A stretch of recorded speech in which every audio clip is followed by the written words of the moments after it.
Valentine's Day. How was your Valentine's Day? Do you celebrate, first of all? I don't in a formal way. Like, I've never done sort of like a prefix for a course Valentine's Day meal at a restaurant on Valentine's Day. I've done that. You've done it? How was it?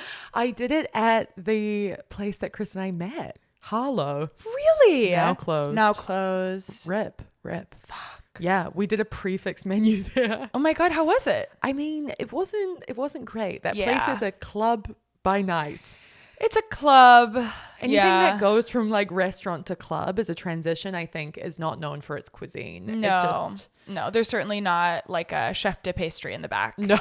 Yeah, rolling out puff dough and, artisan everything. But I had it in an en-crab meal the other night. God, it was good. A bread pudding.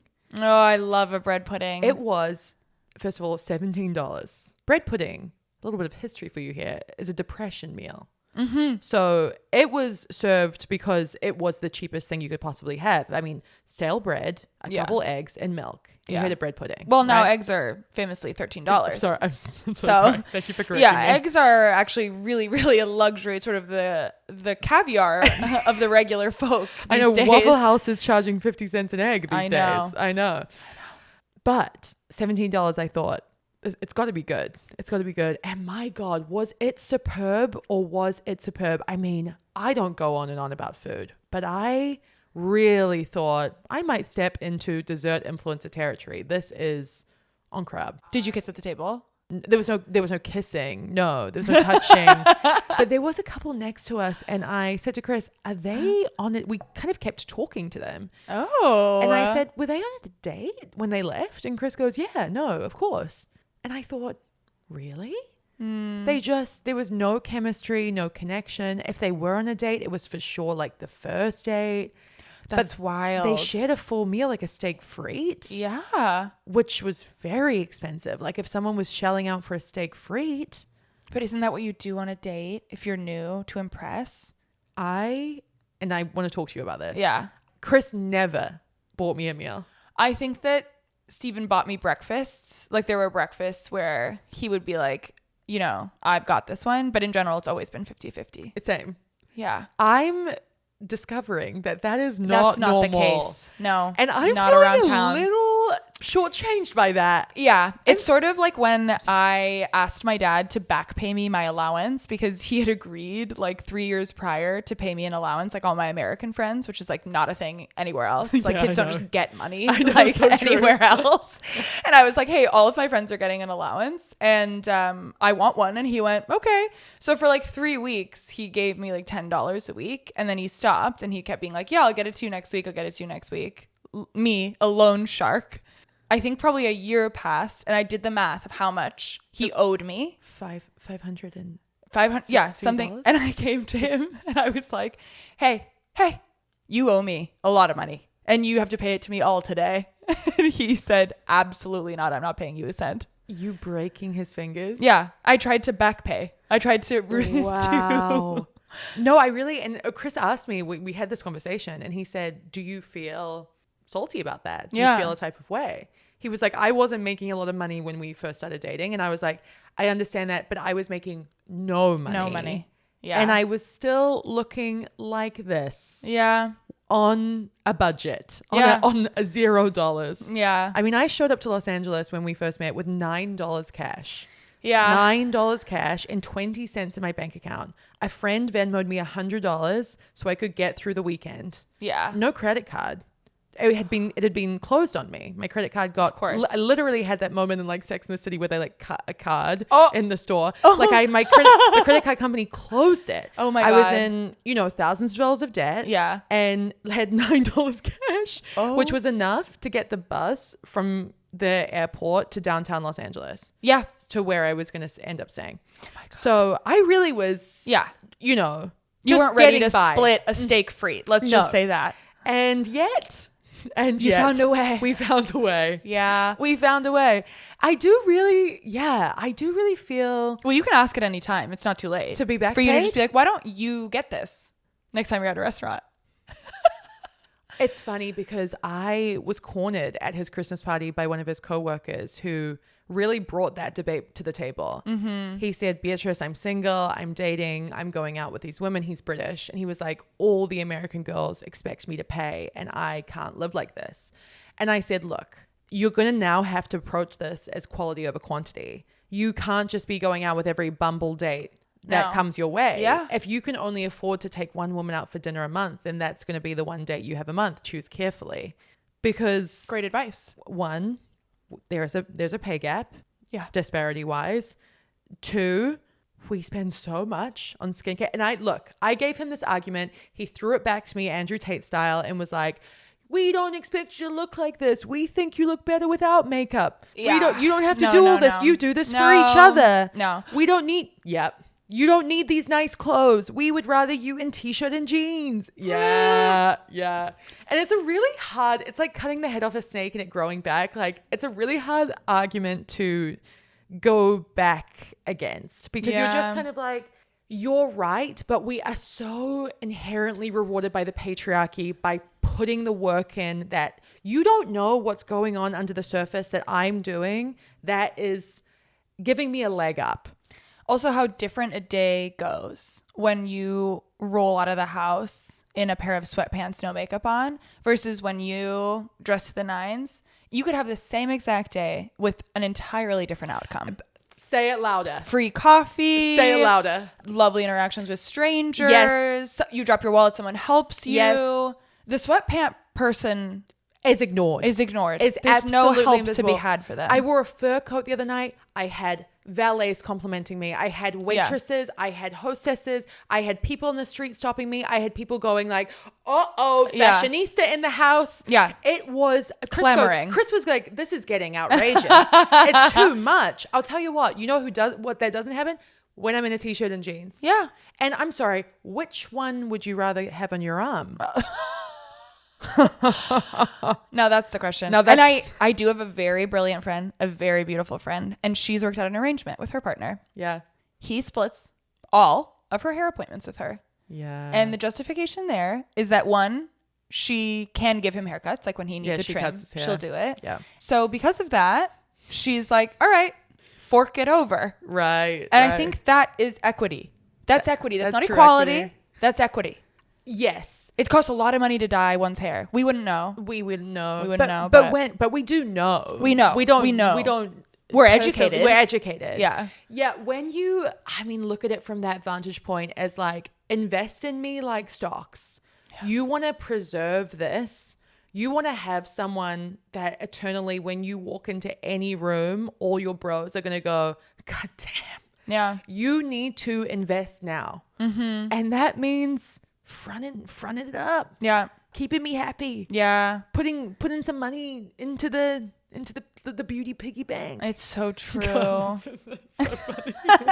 But no, there's a great comedian. I wish I could remember his name, but he has a bit that's like, I'm obsessed with the men who think they're low maintenance or just think that they're kind of asking for nothing by saying, I just love like a natural beauty.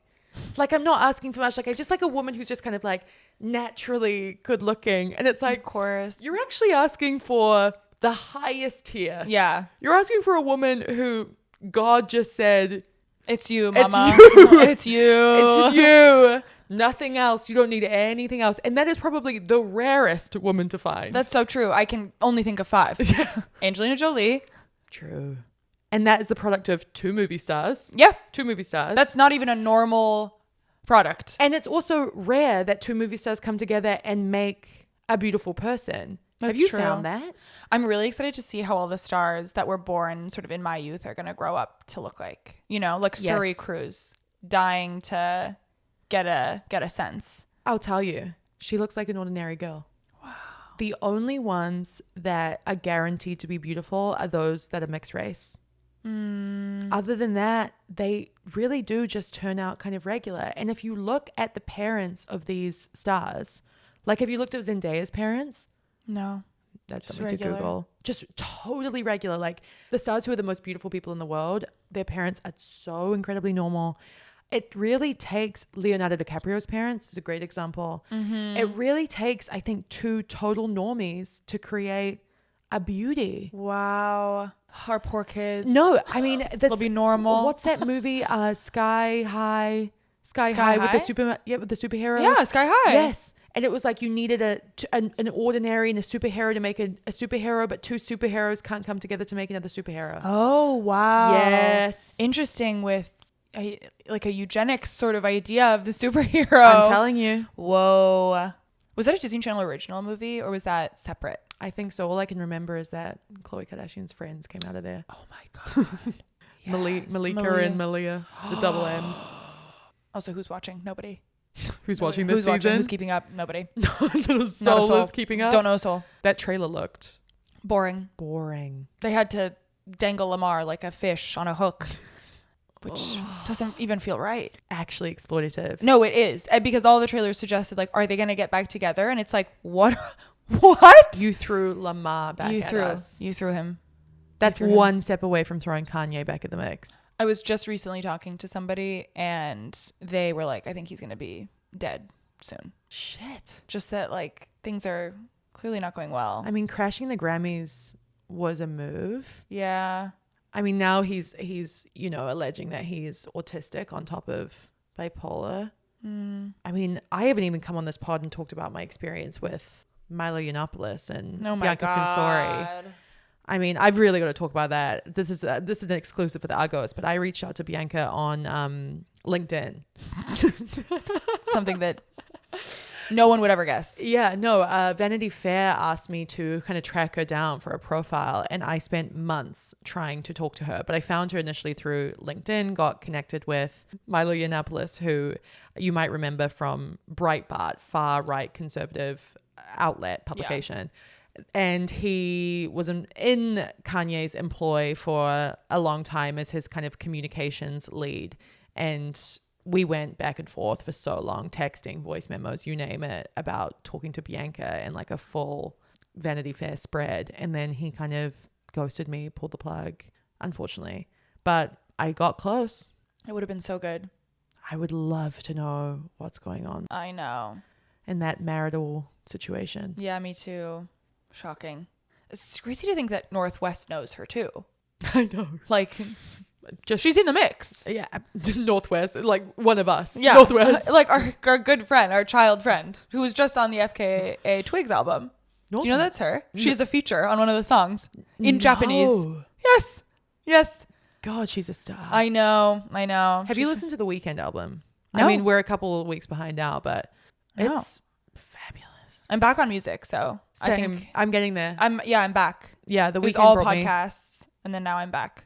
I know. I go in and out. But the Weeknd's last song on his most recent album, transitioning perfectly into the first song on his first mixtape. Cool. Being like a full circle moment. That's so cute. Well, it's all The Weeknd is dead. That's his whole thing. It's like he's killing off the artist project. No way. Yeah. Oh my God, he's been trying to do forever. Yeah. You know, the Idol, least we forget. Oh, good God. That Rodeo Drive scene. I'm going to fucking drag her ass. Oh. Rodeo Drive. I'm never going to let us forget. Yeah. Actually, go back and listen to that episode, Uggos. That was a fun one. It was a fun one. Yeah. And we had the original writer on, Dan Adler. Shout out. God, in such a different time when that show was airing. Wasn't it just a completely different world? It really was. Things felt lighter, kind of. Yes. And they were. It's been... I mean, Biden was president. Yeah, I know. That the angel. economy was on the up and up. Yeah. I mean, Ukraine war was happening. Yeah. But I mean, pre-Gaza in this way, this iteration. Yeah. I think actually it may have been the time of this profile that we're getting into. Oh my God. Maybe we stop. I've got to ask you your inspiration. Okay. Can't get ahead of ourselves. I have it. What? I received a compliment this week that sort of, it's like the compliment to end all compliments. Okay. It was also not a compliment. Like, do you know when someone kind of like they like set up and then they deliver? Right. This one was just thrown in with other sentences. Okay. Not even really, I don't know if they knew it was a compliment, but they're talking. And they said, yeah, you would be a really hard person to be friends with if you're negative or insecure. And I said, oh, I really stuck am on that. choosing to take that as a compliment to myself. I mean, absolutely. Wow. They were like, yeah, I just think that you would repel that energy. And you have. And I have. In your and adulthood. It has felt like a big reckoning in Yeah. these sort of late 20s of the things that used to fly don't fly. Like, what's so funny about you is like, you have tried to hold on to the people that you are actively repelling. Yes. Yes. You are I like, think that is it. It's reach and withdraw at the exact same time. Yeah. You're Yeah. like, they're like, I can't do this. And you're yeah. like, wait, no, come back. And that, Yeah. it's, wow. I know. And it's felt free to let things repel. Do you know what I've been thinking about actually? What? It's a compliment that you gave me. And it was off air, I think. Oh my God. Your roommates actually might have given me and you kind of like joined in. Yeah. But you once said to me that I would be a great boyfriend test. Yes. Love Island style. And it wasn't like necessarily like looks related or anything like that. You said it based on like my charisma. Yeah. And that has been playing in my mind all week. I've been having an ugly week. I've been having an attack and we're of both the breaking uglies. out. Yeah. Yeah, an attack of the uglies. And it's Valentine's Day, so romance is on the mind. Yeah. But that really stayed with me. And I stand by that. I love a non-traditional compliment. It's like, you're beautiful. It's been done. It's been done. No. I don't want that. I want something deeper. I want something deeper. I want something that tells a story. See me. Yeah. Yeah. No, and I stand by that, which I really do, because I do feel it's like you walk into a room and the eyes find you. And I think a weak man couldn't help himself. I find that A strong man should be so lucky, but a weak man definitely is not like hiding his awe. And I feel that the women need to know. This is going to be cut out. Do you know who was like trying to get with me at your wedding? Oh my God. No, I know. I saw that. Have we never talked about that? Oh my God. No, he was completely struck, certainly. And yeah, we will have to cut this. But I remember seeing that and I remember watching that happen live, but like 18,000 other things were happening. But I just remember being like, God damn it. Like, this is what happens because me and you don't move through the world like we have ball and chains. No, we're never like peacefully bowing out, and you were just living out loud, and he was loving it. He was completely loving it. No, we will bleep. Yeah. But I remember having like an incident not too long ago where I think this city must be the hardest city to date in the world. Yeah. And I think I've told you this, but I went to a party with Chris and we kind of entered together, but separately. We immediately went our separate ways. Of course. But I thought the understanding there was that everyone knew we were together. Yeah. And I ended up in conversation with this very hot guy, like music producer, Silver Lake, gorgeous, well-dressed, ticked all the boxes. And I assumed he was definitely single. And I assumed that he knew I was with Chris and I was for sure like a fish flapping on the concrete. A matron. Like, a matron. In a of Miu course. In a Miu Miu. In a Miu Miu. Miu Miu. No, I wish I was a Miu Miu. And I was standing there and I kept trying to give him an out because I could tell that he was miserable in this conversation. You know, when someone is like looking around. God, and, like, yeah. He was like, so why did you move to San Diego? Like, and I was like, oh, like just during the pandemic. You like, staring them dead in their eyes that you can't find. He did not want to be there. Yeah. And yet it continued. It persisted. Mm-hmm. And I was like, what is going on here? Like, this is really, really terrible. Yeah. Turn me loose. And I realized towards the end that we were flirting. Oh, no. And he thought I was single. Of course. And this was a real conversation happening in real time. Oh, my God. Him trying to dazzle you. And I was just like, I don't know how anyone connects in this town. I know. What he was saying about making it in music. I was about surfing the waves. I was about to drown. Yeah, of course. I tend to get into hot water, speaking of waves, because I go straight for the jugular in terms of personal questions. It's sort of like, I go in straight away. Never forget the mother. I know. Never forget. And this was my real lesson. Like, do you know when you learn a lesson and you're like, that's a classic lesson. That's something where it's like, really take that in because you learn something and don't do this again. What did you say? I was talking to this fellow, and I do mean it. Like, you know, I tend to, when I'm engaged with someone one-on-one, I'm sort of like, tell me everything about you. Like, I'm completely here. I'm totally present with you. And I want to know, you know, your fears, your loves, your big days, your low days. And this one was the most extreme example in that I was feeling particularly rambunctious this day. And I'm talking to this guy and I was like, what's your mom like? Like, you know, what's your mom like? And he was like, well, you know, whatever, blah, blah, blah. Doesn't say anything, kind of walks away. And I was like, all right, whatever. No problem. I'll get him next time. I'll get him next time. And then I was talking to someone else that knew him and she was like, yeah, I know he's had a brutal year. His mom took her own life and it's been really, really hard. Like, and I was like, oh, fuck me. I really should be more careful. There's a reason they call them personal questions. It's just to go from like, hey, nice to meet you, to what is your mother like? Yeah. Is she a kind woman? Yeah. Are you close? I just don't know how you make that connection. And I usually find my way, but this one I was sort of in the dark reaching. It just are so many steps. Like when, you know, there is, you know, what college did you go to? What major? What do you do even? But that's the one I think I'm trying to avoid the most. What do you really do? What do you do? Yeah. It feels... Where do you live? Yeah. It just, some of those feel, and I can feel when it's happening, I'm like, this is not generative. This isn't going anywhere. They're going to give me their job description. I'm going to give them mine. And then we're no closer than we were 5 minutes ago. Right. How can we jump over that? Yeah. Into something real. But then it's also, some people do define themselves by their jobs. So it's also like, if you ask them like, what do you do for fun? Some people are like, I don't do anything for fun. And then it's awkward. Yeah. I mean, a lot of people, don't have hobbies. Myself included, love to scroll. Yeah. That's what we do for fun. I know. What's inspiring you? You know what's inspiring me is actually something from a profile that we read. The Edison Ray profile. I've been thinking about it a lot. I've been thinking about it a lot. There's a quote that she said, something like, I love glamour.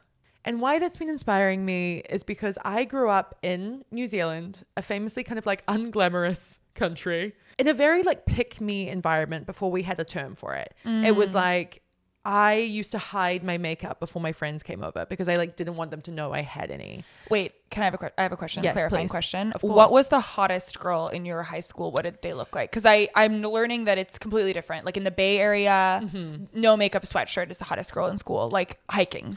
No makeup, sweatshirt, ponytail, great at sport. Wow. For sure. Unfathomable. So like glamour didn't really enter the equation. And I grew up with a very glamorous mother. Like she red lipstick, leopard print, leather, fur at all times. Like, and I was embarrassed by that because I was like, where's the au naturel, speaking of being natural, where's the au naturel, you know, vibes? You're supposed to be hot without trying, mama. Haven't you heard? It's so embarrassing to care. And yet I couldn't escape my kind of like natural inclination to be glamour. Like I think that like I am inherently, I mean, look at my nails. Yeah. Look at my nails right now. Them. God, I love them. They, I haven't like been able to look at anything else actually. A fluoro bright pink. Yeah. I like I am inherently glamour. And for someone to claim that, to just be like, I love it and I live for it and there's nothing that brings me more joy in the world than glamour, it did something to me. It healed something within me. And I was like, fucking A. Why do we fear overdressing? I know. Why do we fear a red lip when the sun's out? Why can't I have a hairstyle that is loud?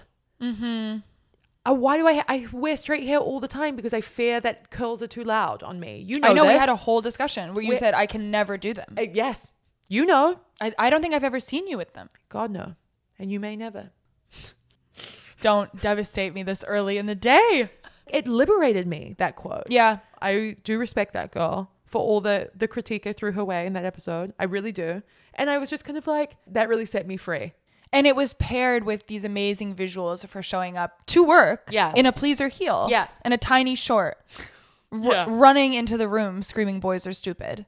It's fabulous. It's fabulous. It's tasty. It's tangible. Yeah. And it's like, never let someone like dull your shine. Yeah. You don't have to be the girl that, and you like, look, I say it a million times, women are multidimensional. You can hike and you can wear the pleaser heel. Like you can do anything you want. But you don't have to subscribe to the identity of just being the outdoorsy ponytail type. Thank God. I'm going to be in New Zealand very soon. Yeah. And I was like, oh God, these nails are too loud for New Zealand. That was my literal thought. I was like, oh God, I'm going to go for lunch with my friends from home who have an au naturel nail, nothing on. Yeah. Literally their natural nails. And they're going to be like, Jesus. And I was like, oh fuck, I really should try and match their freak Yeah. and keep it classic and normal and chill and whatever. And then I was like, actually, no, Throw them all for a loop. because I'm glamour. Yeah. You are glamour. You are. You live it. You don't put it on like a costume. I You live in it. Hollywood. Yeah. Look around. With 2 fluffy cats. Yeah. Well, today we're talking about an outdoorsy girl. Oh my God, we are talking. We're talking about the most outdoorsiest outdoorsy girl. Orlando Bloom. It doesn't get more outdoorsy than Mr. Bloom. No, I mean, as of late, really. The latest rebrand, the thing that he's here to promote is living on the edge. Being outdoors. Being outdoors. Yeah. Flying through the cliffside in a squirrel suit. I mean, this is a particularly special profile. Because it was written by one Beatrice Hazelhurst. We've never done this before. We've never done this before. I am embarrassed. I'm going to start there. We're starting there. You shouldn't be, because I could not be more excited. And you did a beautiful job here. So people don't know this, I've realized, is that we oscillate every single episode. You present or I present, we go back and forth, and it's your turn this week. And we were like, okay, why don't you do one of mine? So you're presenting my work. And it's amazing because it does feel like I have you in a straitjacket and now you have to listen to me. But I love Beatrice's writing. I always read your articles. You always respond in the same way, which is like, you crazy person. What are you doing? What a waste of your time. Close the like tab. Stop. I read them top to bottom. And then sometimes I read them again because I love your work. It is dynamic. It's lively. It's never what I expect. It's funny. Your voice shines through. And it's just like always a joy. Oh my God. Now I know you're lying. No. Sorry. Unfortunately, I'm being truthful. I'm being genuine here. Do you want me to explain about the reason this profile became significant? Because it's not my favorite profile and it's not my best work. I will say, like, top line. No, and that would be silly if we picked that. Right. This profile went really viral because of something Orlando said. And I've talked about it on a podcast before. But this profile, I think, paid me $300. I feel like I banged it out. But it was a fascinating interview and we'll talk about it going through. Yeah. I remember it like it was yesterday. Oh my God. And he is, talk about charisma. Yeah. Before we dive in, I'd love to know sort of your impression. Nicest man on the planet. Very engaging. It did not stop talking. It was very tough for me to get a word in. I won't lie. Oh. Like almost like I couldn't ask a question because he would just go and go and go. He was just a delight. Delight is the word. Loves New Zealand more than anyone I've ever met. My God. Oh, wow. Knew everything about it from filming Lord of the Rings. That's so sweet. Just the greatest person ever. And I can see why, and I talk about it in this profile, I can see why he's never had any type of run-in with cancel culture. Yeah. He feels uncancelable to me. Uncancelable. He's just like flown above the line forever, which is so rare for a man in Hollywood. Yeah. Truly rare. For this long, you know? Yeah. Yep. Well, I want to give a little backstory on Orlando Jonathan Blanchard Copeland Bloom. That's really hot. Which is his full name. Because I'm sure for those listening, everyone does, I feel, have some sort of awareness of him, some sort of experience with him. Yeah. For many, a first crush, a first celebrity crush. Definitely. I don't know a single person who saw Pirates of the Caribbean who wasn't head over heels. Are you an Aragorn or are you a Legolas? Oh, I'm an Aragorn. But it kind of surprises me though, because you're with a Legolas. Is that true? That is true. I guess that is true. I also haven't seen the movies in a long time. Yeah. And can you believe? And you're not attracted to Justin Baldoni, who's an Aragorn. No. Yeah, I'm not attracted to him at all. Who's another one? Who are some other examples? Of an Aragorn or a Legolas? Of an Aragorn. Another Aragorn would be... I feel like Harris Dickinson is a Legolas. For sure. Yeah. And then an Aragorn would be like, a Henry Cavill. Oh. No, Grizzlier. Can you believe, and I know that you can because you wrote about it, that was his breakout role. His breakout 2 days after graduating from theater school, was landing Lord of the Rings, one of the highest grossing, like most Oscar nominated, only to be almost upseated by Amelia Perez this year.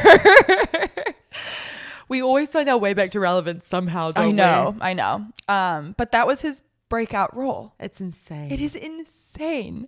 And then came Pirates of the Caribbean. But I mean, my God, he has an interesting life. And the fact that Pirates of the Caribbean was another one that he was like, oh, I don't know if I should take this. Like, Yeah. it's based on a Disney ride. Like, biggest like grossing film of all time. Yeah, I know. Yeah. I saw it in theaters 3 times. Oh my God. I mean, Yeah. we've waxed lyrical so many times about Keira Knightley's hotness. I swear to God, we just talked about this.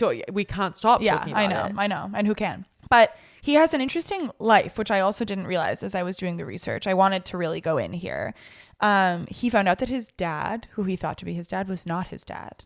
I didn't know that. As a youth. Yes. He thought that his father was his mother's husband, who was a South African-born anti-apartheid novelist named Harry Bloom. He died when Orlando was 4 years old. He found out years later that his actual father, his biological father, was a family friend.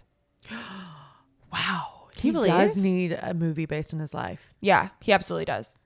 I don't know how you would feel about it, but I've always had this like completely unfounded belief that's probably going to offend a lot of people, that if I had found out that I was adopted, I wouldn't be upset about it. I just feel like that wouldn't shake me in the way that it seems to on Disney Channel movies. I think it's because you're so fiercely independent. Yeah. You have such a strong sense of self. My identity wasn't like wrapped up in your all parents. that. Yeah. Yeah. So yeah, I've always been like, what? Like, what's the whole, like, people like falling to their knees and screaming? Like, how could you, like, what do you mean I was adopted? It's like, okay, well, everything still happened the same. Like, you're fine. Yeah. I wonder if for a lot of people it's the lying. Yeah. Yeah. You know? Like, yeah. it's like, how could you hide this from me? Could be.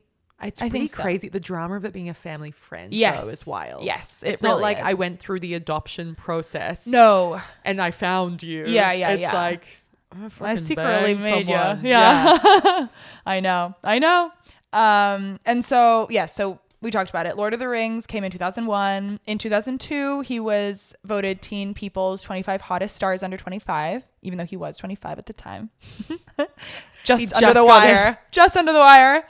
In 2006, he was the most Googled male. I think we forget how hot he was to everyone. Yeah. Like, Yes. and when I was assigned this, like, obviously I was excited, but Yeah. when I told other people, their reactions really took me back. Well, and by 2007, he had been in 4 of the top grossing films of all time. So he was like commercially everywhere as well. It wasn't just that he was like so hot, so cute, so I scraggly. think Timothy Chalamet is the only comp. Yeah. If you look at someone like that, Yeah. where it's like, Call Me By Your Name and June. Yeah, totally. And all together, all like within a couple of years, rapid Right. succession. That's so true. And I do think that people will clamor in 10 years to interview him. Yeah. But they won't do it as well as you. Wait, And question. Would you love to interview him? I would. Yeah, I yeah. totally would. Yeah. Oh my God. I think I would be starstruck. This is one of the few that would get me. I think so too. Because it has so much, there are roots to my childhood, truly. Timothy? Yeah. Or no, Orlando Bloom. Oh, I was asking about Timothy. Oh. Yeah, I would interview him. Would you be starstruck? No. I'm too close to him. I like know people that no. Like someone I went to high school with was his roommate. Like it's like he feels like he's stepped on this earthly plane with me. Right. Yep. And similar ages. Like Orlando, it's like, oh my God. Yeah, I understand that. Yeah. Like I'm really never in the company of like 40-plus-year-old men, And you should be. And I should be. I mean, I'd kill. let's be real. When Chris Pine started dating that 30-year-old, Chris was like, that's crazy. He's an old man. And I was like, Sit down, no, he's Chris. not. No, he's not. No, And Chris he's was not. like, would you date him? And I was like, I wouldn't think twice, Yeah. Papa. Oh my God. I'd be out there like a shot. I'd be out of that restaurant job and into that Los Feliz house. Yeah, enjoying life for once. Off the feet. Isn't that so funny I that he know. was really like taken aback that Chris Pine was 45? That's so with funny. a 30-year-old? I wonder what they look like to them. It's like These what, men? Yeah, what these men look like to a man that's just like 15 years younger. Yeah. Like they're just like, ugh. I wonder what a 30-year-old man looks like to a 45-year-old man. Do they look and are they like baby or are they like just unaware in the way that we are. Or they like peer. Like, that's my boy. Yeah. I mean, Leo DiCaprio certainly is like peer. Well, it's interesting because it's like we tend to hate younger women because obviously youth is fetishized in this culture. For men, it's almost like the 45-year-old is the one that they hate because they're stepping into their hot older years, their salt and pepper beards. It's like, I don't think a 30-year-old man is looking at a 16-year-old boy and being like, oh, What I wouldn't give to go back. But then I think more and more aren't looking at 24 and being like, yeah, what are you going to give? Well, no, I feel I wouldn't go back. I don't want to go back. You couldn't pay me. No, I don't want to go back. I'm happy where I am. Also, speaking of Addison too, and thinking of that profile and how she like doesn't feel sadness, I just remember 24 so clearly and how I felt so much sadness, what I was going through with like friendship breakups and real breakups. Yeah. And an onslaught of sadness. So much sadness. That was when I had $9 to my name. Like I was in so much debt. Like I really cut her a lot of slack during that profile being like, and she's only 24, but I remember it. And I was really fucked up then. Yeah. So it's hard for me to relate to it. No, of course. Maybe it'll just be delayed then. It's like if you became TikTok famous, you also wouldn't have had $9 in your bank account, to be sure. What's our favorite saying? Fame arrests you when it arrives. Fame arrests you when it arrives. Yeah, of course. And I'm arrested by Orlando Bloom. This was the cover of Flaunt magazine, a very, very chic publication based in LA. The headline reads, "Unfurling that innermost layer." Yeah, I never understood that. Unfurling the innermost layer. Well, he's naked. He is nude. He's nude and he's got the cutest little sunburst tattoo on his tummy. He does. I love it. This is written by Beatrice Hazelhurst, oh my God. A brilliant author. She's written for the New York Times, the LA Times, Vanity Fair, Vogue. I mean, everywhere under the sun. Yeah. She's a host, a presenter, and you're actually doing it. Yeah, of course. Me like looking up the notes. No, I have this all committed to memory. Also, she has a brilliant story that's currently under option. So stay tuned, everyone. Oh my God! Wow, you're really leaning in. I'm so impressed. And I mean, I feel that I should just dive in. The profile opens thus. Jesus. On an unseasonably chilly evening in the summer of 2009, superstar actor Orlando Bloom's home was targeted by a group of thieving teenagers. At the time, Bloom's films were among the biggest box office hits in history, and the 32-year-old movie star had commemorated each project with a rare Rolex watch. When the bling ring made off with a $500,000 score, insane, that night, Bloom was forced to make a choice: trust in the investigative prowess of the LAPD or gather the evidence himself, infiltrating Los Angeles' underground luxury watch market while wearing a wire. He decided on the latter. "I have a pretty high tolerance for things, which probably helped me survive this long," Bloom says. "You could do a movie about me getting my watches back, and I met some really interesting characters along the way. Honestly, human beings are fantastic and fascinating to me. Everyone's just trying to survive and get it done, right?" Okay. Say more. You want to hear what happened with this? Of course. He went on James Corden this week that this profile came out and had to talk about this based on this profile. Oh my God. Had to relay this anecdote, which drove me insane because I really wanted to take this story and blow it up and tell it for real. Yeah. Like I wanted to like deep dive into this investigation. And in fact, I sold it to the LA Times. But because he went on James Corden, he wasn't interested in like, or his team like kind of blocked me from telling it. So it didn't move forward. God damn it. Yeah. I think I remember that because it's so juicy. It's fascinating. The best story. Orlando Bloom with a wire on in the underground LA luxury watch market. Which, like, if you've ever walked around downtown and been like, "What's going on in these buildings?" Imagine. And he was just like, "Yeah, I've never talked about this. So crazy. Yeah, I got my Rolexes back from the bling ring." That's crazy. And no one got anything back. I think he was the only one. Oh my God! And it was because he literally took matters into his own hands. A lesson we learned time and time again. Yeah, and he was the only male target. Oh. Yeah. That makes sense, though. It's like if they know anyone, it's Orlando Bloom. Right. Beatrice goes on to write, "Orlando Bloom feels very much the Pollyanna. And for the uninformed, she is the orphan heroine of the eponymous. Every time it trips me up.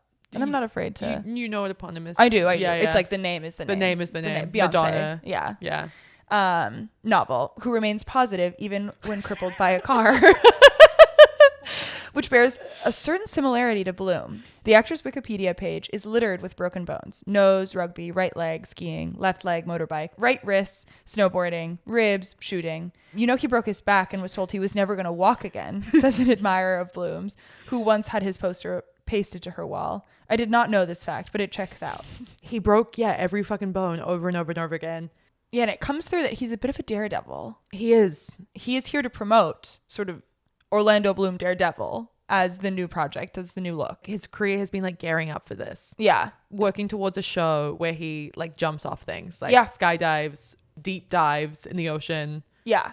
And that is one of two sort of things that's like going on right now. So it's Orlando Bloom to the Edge. It was a Peacock original series and it premiered in 2024. Yeah. It's about self-discovery as much as it is about extreme sports. And then also Carnival Row, which if you're not familiar, was canceled after 2 seasons, unfortunately. It's him and Cara Delevingne in an interesting haircut. This is what I'll say. More and more, I love something new. Everything is IP now. Yeah. I like to see something different, something exciting. Yeah. Sort of fairies in an area. Fantasy. Yeah. Yeah. You know, people with horns. It was on Amazon. I'm sure he was great in it. But it wasn't long for this world. So you catch him here and you kind of give us a little background. Lord of the Rings, his first job, Pirates of the Caribbean. He was on Broadway as Romeo of Romeo and Juliet. I think he's a perfect Romeo. He is like such a lover boy. He's such a lover boy. Yeah. Pirates of the Caribbean brought in a combined $6 billion, which I just feel like has to be called out. That is so much money. That is so much money. $6 billion. God. It's a bigger GDP of some countries. And because of that, he is known like worldwide. Globally, Orlando Bloom is known. Yes. Well, he talked about to me, LOL. Yeah. He talked about to me how stressful it was to become so ubiquitous so quickly with the success of all these projects. And he watched all these people around him, his co-stars, his contemporaries, whatever, just go down one after the other, get taken down by court of public opinion, the press, what have you. And so he responded by just kind of hiding. Like he really became a recluse. And there were many years, probably during like the Miranda Kerr relationship, where you didn't see a lot of Orlando. And he was like, it's like getting into a burning vehicle, he describes, of fame. You just got to make sure you've got a safety team, because basically you have to have a fire retardant suit on, a helmet, the gloves. You've got to get the suit on and everyone's going to go, oh my God, it's on fire. Look at it. Anyone who tells you different, I think, has maybe drunk the Kool-Aid or bought the wrong ticket because it's a job. Yeah. Which is, I think, a really interesting way to look at it. He's like, you literally have to have a team in place. Yeah. To protect you because you're on fire at all times. It never goes out. Yeah. That's scary to think about it that way. He seems very practical. Like he lives in the real world. Mm-hmm. And I think it's so interesting. There are profiles, and I think we could like split these literally into 2 categories where people talk about this as a craft and people talk about this as a job. Right. And they're like 2 different schools of thought. Which is interesting because he went to drama school. Like he's very trained. He's trained. Yeah. He's trained. And he clearly takes it seriously. Like he wants to push himself creatively and do things. And as you said, like he's managed to have decades of fame without incurring any severe burns. Beatrice writes, a real accomplishment if you consider our quick draw culture of condemnation. I mean, he is a Christian. No. He's a Buddhist. Oh, yes. He's been a Buddhist for a long time, despite being baptized by the Archbishop of Canterbury, which is like the highest. Yeah, that's the highest honor. The highest honor of any Christian on the planet. Obsessed with him being like number one. Yeah. Number one. But I just was obsessed with this quote because he was like to me, I respect all religions and you can't knock Jesus. Smart business. But ultimately, I think that the responsibility of my life lies within me. And I'm not going to look outside of my life for somebody to say, yeah, you're saved. That's so good. That's a fucking mic drop moment. Yeah. Like if the uggos can take anything away from anything we've said, obviously we respect all the religions too. Oh, but certainly. But to look inward and save yourself, I mean, take that from Orlando Bloom. That is so good. I think when you have that feeling that it's you, it all comes from you. You're the change you wish to see. Life looks more the way you want it to, I think, at every turn. You don't have that thing where you look back and you're like, what did I do it all for? Exactly. To be good? Like, to be good. for like some validation from some kind of nebulous concept. For fame. Like, yeah. yeah, I know. And I also think he has a really healthy, he just seems to be very healthy. He's so grounded. He talks about how envy is not something, competition is not something that he really likes to feel. Yeah. The quote here is, I think there's a lot of competition in our industry, absolutely, but I've never been trying to compete with anyone other than myself. Someone like Tom Cruise is that sort of movie star idea, and that's a life I'm not sure what it must be like for sometimes in his mind. I try to have understanding for everybody's process because mine has also been really unique also. Yeah. And I think that is the way to sustain anything. It's being in competition with no one but oneself. I also found him very self-aware in the sense that he's like, I am a Brit and our whole connection point with each other is complaining and being negative. And he was like, I am so positive. I'm just like unendingly optimistic. And I know that pisses them off. Yeah. I know that is a threat to them. And I'm just still not going to do it. He repels. The insecure. He was like, I'm not going to be envious. I refuse. Yeah. It's fascinating. I also think that sometimes people themselves are doing better than they think. I think that it's one thing, like true envy of like, I want what you have. I think I should have what you have. And then I think that like, it's totally natural to experience that thing of like when someone is doing something amazing, it makes you look inward and think like, oh, like I could be doing more. I could be doing better. The like true envy of like, I want that. Yeah. I want what you have. It's like, it's apples and oranges. It doesn't even make any sense. It's so true. It's like, you don't even know what they have. You know what their social media posts show that they have. Dude, I keep bringing up this goddamn interview with Emma Chamberlain, but she said something that really resonated with me about this too. Talking about competition in the industry and how she absolutely like doesn't feel it. She was like, all that matters to me is my quality of life. That is the only thing that is worth comparing. She was like, I'm not going to compare the bigger job, the bigger paycheck, anything. Like, and I sometimes feel that because I look at people who have amazing media roles or getting the big byline or whatever, a job that I'm like, fuck, that would be so sick. That is kind of the dream job. And then I think about what their quality of life must look like with that job or what have you. And I'm like, that's actually not something I think I would enjoy. Yes. So many people envy that life. Yeah. But if you turn the camera off, what does that life look like behind the scenes? And is that something that you would want day to day? I'm not sure. It's really important to remember that. And Orlando clearly knows that in his bones. I found really interesting, he wasn't shy about dropping names. I've noticed that a lot of celebrities will do this as kind of like a way to validate themselves. They'll like bring up other people. He didn't do that. He was more so talking about the fact that he got an enormous education from people like Ian McKellen and Viggo Mortensen, who plays Aragorn. And Johnny Depp was the reason that he took the job of Pirates of the Caribbean. Like, he was giving kudos and credit to these actors. It wasn't like, oh, in the time that I worked with, my friend Johnny. It was really like, without them, I wouldn't have this career. Like, genuinely giving them credit is almost as if he was like accepting an award. And I was really like taken with that. He refers to the likes of Peter Jackson, obviously the director of Lord of the Rings, or Jeffrey Rush with such reverence. It's easy to forget these men were ultimately, his co-workers. In fact, it was out of sheer respect for Rush that a dubious Bloom even read the script for Pirates of the Caribbean, then a concept based on a Disneyland ride, before the king of cool, Johnny Depp, brought it all home. Johnny was the bench for any artistic endeavor, Bloom says. I was like, oh, just to be on set and see how this cat operates would be an education. He like really is just giving him his flowers. Yeah. Yeah. And he also managed to walk away sort of unscathed from the Johnny Depp Amber Heard. For sure. Like, nobody looks to Orlando Bloom to pay for anybody's crimes. There's something about him too that does seem to be underdogian. Yeah. Like, he feels like an underdog no matter how successful he is. It's like a regular person that got famous. Right. Versus like a famous person that is famous. Born to be famous. Johnny Depp is a famous person who is famous. Yes. Leo DiCaprio is a famous person who is famous. Yeah. I mean, like Jennifer Lawrence at the beginning was very much like an ordinary person that was looking around going like, hey guys, what is all this? Right. We are now get into sort of the beginning of Carnival Row.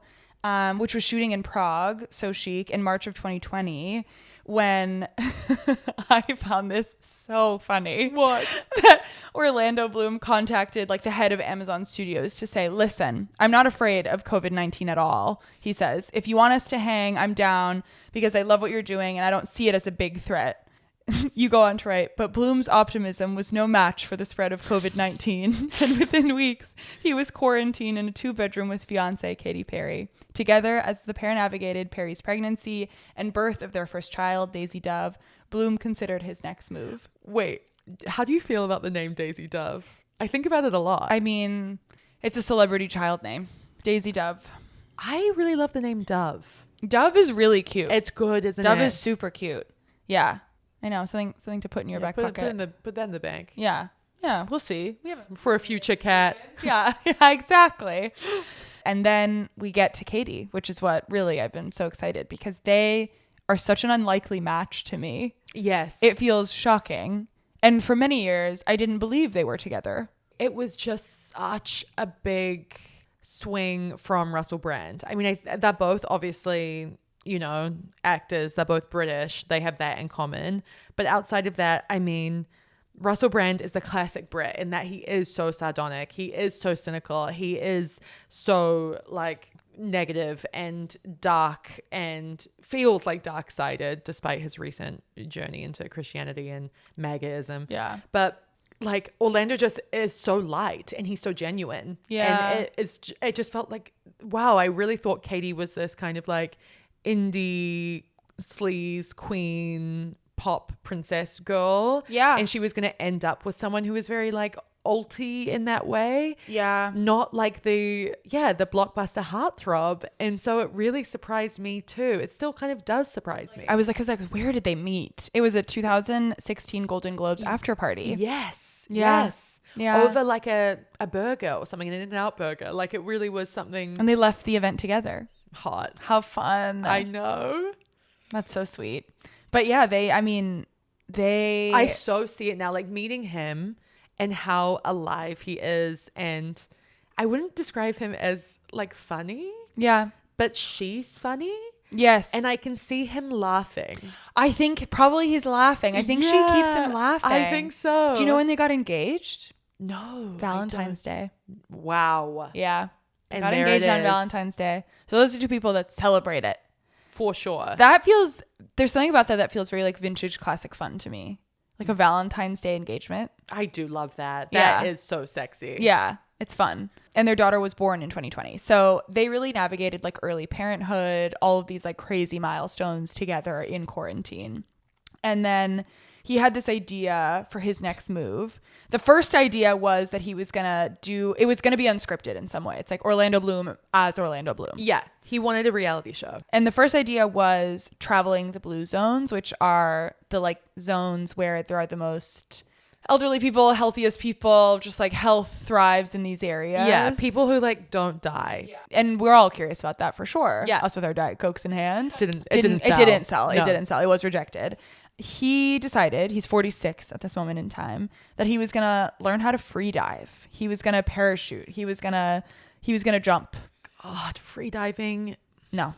There is just truly nothing that sounds worse to me. I agree completely. And there's such freedom to me of these things that I know are not on the menu for me. No. I will not do it. I am so claustrophobic that the idea, sometimes I think about hot ones and I get claustrophobic because the idea of spice and not breathing. Do you know that people can go into actual panic attacks because their brain, like it sends signals to the brain that they can't breathe. Oh and my so they God. can actually like freak the fuck out. Because the body wants to live. So when you're doing things that are giving it a lot of signs externally that it's not going to live, it panics. Yeah. This question. Yeah. So now that Orlando has conquered physical fear, what still scares him? That's like something my therapist would ask. He laughs. I think not making good on a promise I've made to myself. That really scares me. To fulfill whatever that mission is for myself and to maintain a sense of dignity and not let the wheels fall off. That's a good answer. Yeah. That's really interesting. That is all about the self. It's like not external. Maintain dignity.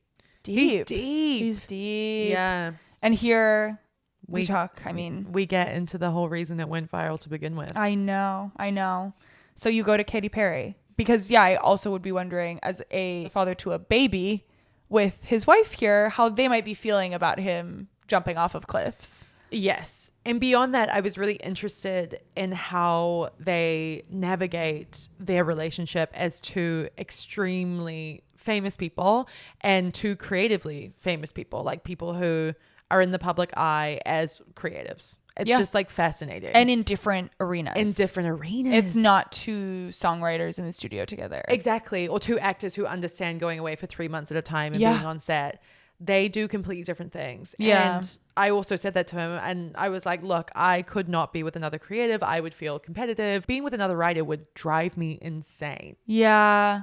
I think it would just cause strange dynamics. Right. I think it would bring strange dynamics. It would welcome really strange dynamics. For sure. Of like if you're in a down period and they're in an up period. Like even the most advanced and enlightened person would have a hard time with that. Yeah. And then you do can't maintain your self-esteem. Like, it's so tough. And he was like, we are in two very different pools, and that's helpful. Mm-hmm. Sometimes things are really, really, really challenging. I won't lie. We definitely battle with our emotions and creativity, but I think we're both aware of how blessed we are to have uniquely connected in a way that we did at the time that we did. And there's definitely never a dull moment. So the background to this quote is that he said, sometimes things are really, really, really, really challenging. 4 reallys. And I knew the minute he said it that this was going to get blown up. Yeah, this is the pullout. And I liked him so much that I didn't want that to happen. I really didn't want that to happen to him, even though I knew it would be so good for the magazine. It would probably be good for me. Like everything, it's always good when an article gets traction that you've written. So I removed a really.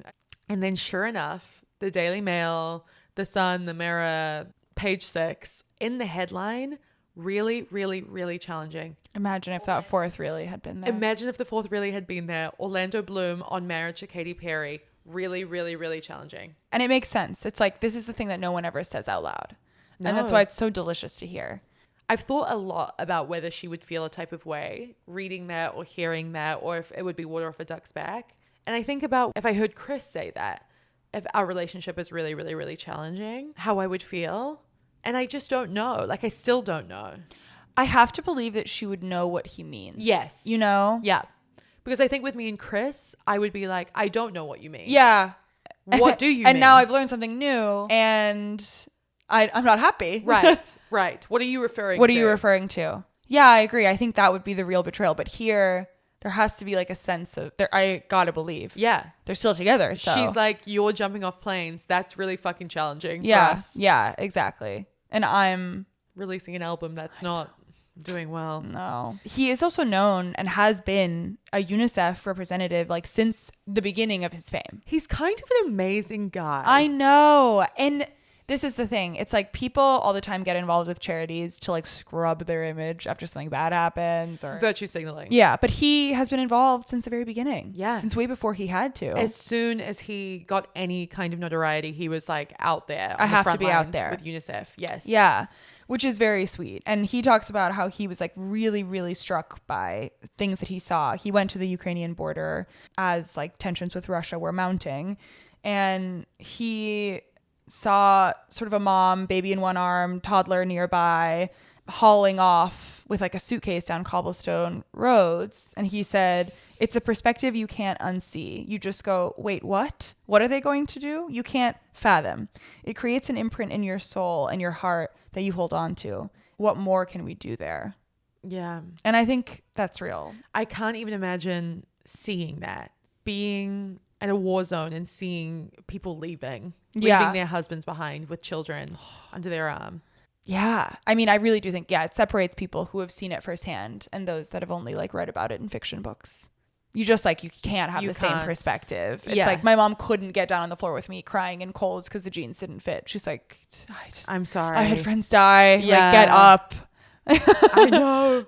It's real. I mean, Kourtney Kardashian, without that perspective, said, Kim, people are dying. Yeah. Hats off to her. She's always had perspective. We have to give her that. And then we sort of reach the end. And I love where you leave us, I found this to be such an interesting observation that the word survival appeared no less than 8 times throughout the transcript of your interview with Orlando Bloom, which really says something about where his mind is at. And he is, it's like the first quote I think you use of his is like about like, you know, we're all trying to survive. We're all trying to survive, right? He said that in relation to being robbed and then recovering his Rolexes. Like the people who are selling them on the underground market, selling stolen property, are trying to survive. Yeah. The person wearing a wire to buy them, are trying to survive.